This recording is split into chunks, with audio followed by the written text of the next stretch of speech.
Hello everybody and thank you for joining me. This is Ciara from Ciara Designs, and today I have a really special card to share with you guys for a multitude of reasons, and I'll get into those here in a second. So we're going to start by cutting out the background. I used the Waffle Flower A2 lacy layers dies, and I have the largest die, which is an A2 sized die, so it will fit the full front of a card base. And then I also have this lacy layer die that is the next largest from the set. And that just kind of gives us a bit of dimension. There is no border to this die. I know you guys are going to be shocked that I didn't mat it, but I'm not matting it, at least with black. I am kind of creating these layers with those two dies, but I don't bring any black to mat with.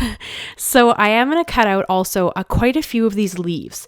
These dies are from the Spellbinders Be Bold Blooms dies, and it's just the leaves from that set. So I'm going to cut them out. Here you see me using the same HammerMill cardstock I used for the base. Sorry, not the card base, but the two layers you saw.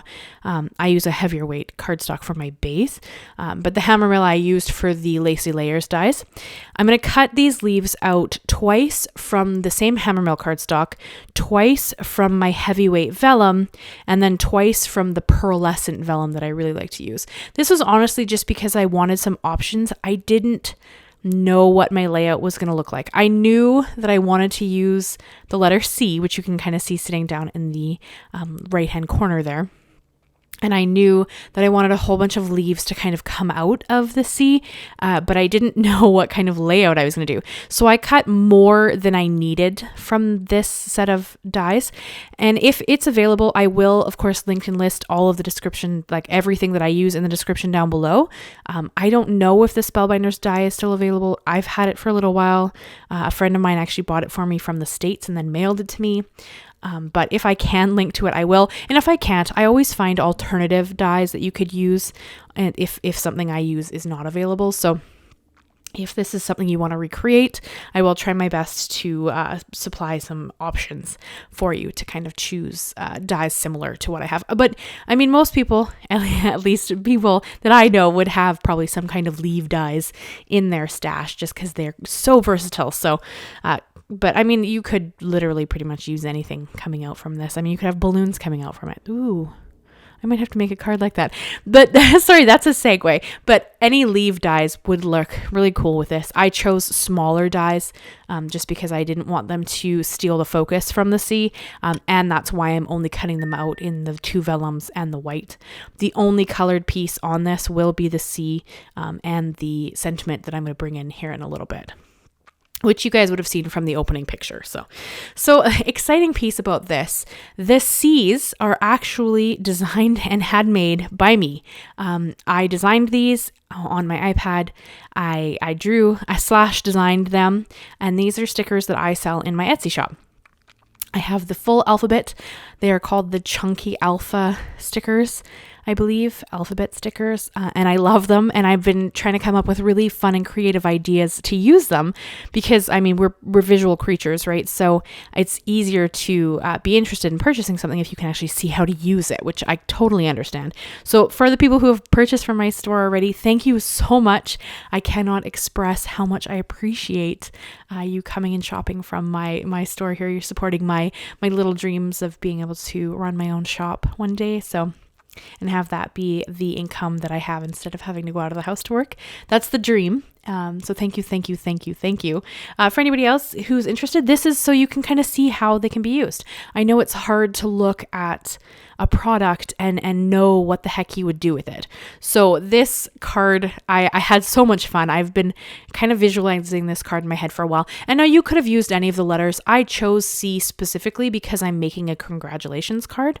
One of my coworkers at work was promoted, and I'm making this specifically for her.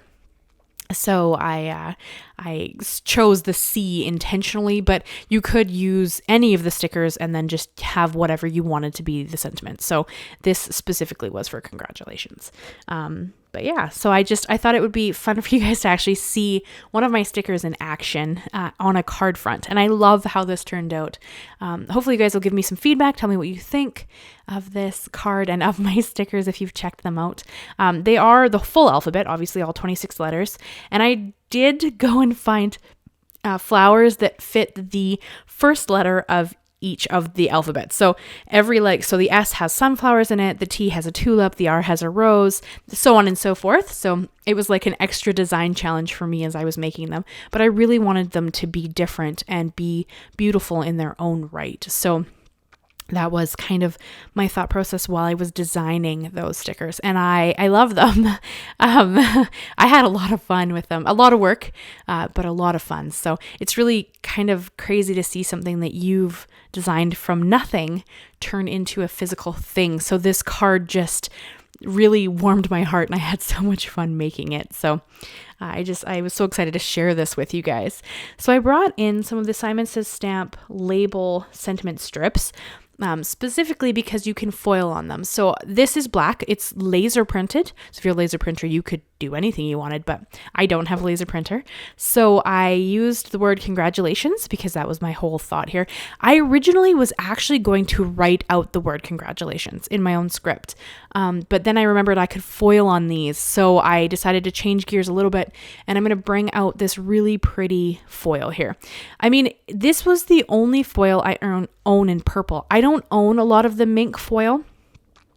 That's what you would use with laser printing. I do own a fair amount of foil for my Spellbinders hot foil machine, but they don't work together. Like, they're two completely different products. So I didn't have a purple except for this rainbow one, so that I could use that for the word. And I chose purple because that is the dominant color on this, and I wanted it to it couldn't be black, and I didn't want to pull in a new color. So I did choose to do purple. I do have the Minc Mini machine here. I don't think you can purchase these anymore, to be honest. At least I haven't found them. A laminator should work for this. I chose to use a piece of copy paper I just have folded in half, and that's what I use to run them through. There's no right or wrong way. You get a clear sleeve when you actually buy the machine, but I've had this machine for years. And I don't use it super often, so I don't know where that sleeve went. I have a smaller version of it that I have sitting here just in case, but I tend to just use the copy paper and it works fine for me. And then here, it's pretty small. It's hard to see, but it does have congratulations in this like broken, shattered purple color, and it's just really pretty. And I was pretty excited about that. So I am going to nestle this up right underneath the C. Just kind of keep a very cohesive and tight layout. I pondered putting it lower, but in the end, I just really wanted everything to kind of sit together and be one cluster. And then because I can't ever stop, I had to add some little pearls around the C as well, just to tie it together and add a little bit of extra special bling. I am a more is more style crafter. I have a heck of a time knowing when to stop. So I do struggle with that a little bit. So you don't need the pearls. I think this is really pretty on its own. However, I have them and I like them, so I added them.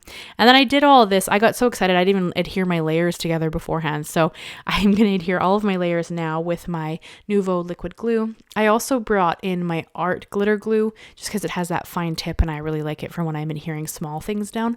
I used it to adhere all of the leaves. And the only part of the leaves that are adhered is the base. So I did choose to kind of let them free sit so that they would have a little bit of extra movement just because I really like that. You could adhere them down more than I have done, but I just chose not to. And then I really wasn't worried about glue either because I didn't add a lot of it, so I wasn't worried about you being able to see it through the vellum or the pearlescent vellum because there's also white ones in there as well. So I know it's kind of hard to see here just because it's all white and vellum and pearlescent vellum, but hopefully here you get a really good idea of how I've kind of done this. And I did show you the 3 different C's. You can see that I chose to go with the glossy one. There was one with a shatter effect and another with stars that are on there that are really, really pretty. I chose to go with the glossy one so that I could add a little more sparkle around the C and not really worry about them clashing. But yeah, so this is the card I have for you guys today. I hope you enjoyed it. I know it's, a bit different because usually I try to use a product from different companies, but I just really wanted to showcase something that I created that I worked really hard for and I really love. So I really wanted to share that with you guys. So that is the video I have for you today. I hope you enjoyed it. I hope you leave me some feedback considering leaving a like, and I hope you'll consider subscribing if you haven't already. I do new videos every Monday and Thursday. Thank you so much, guys, and I will see you again very soon. Bye-bye for now.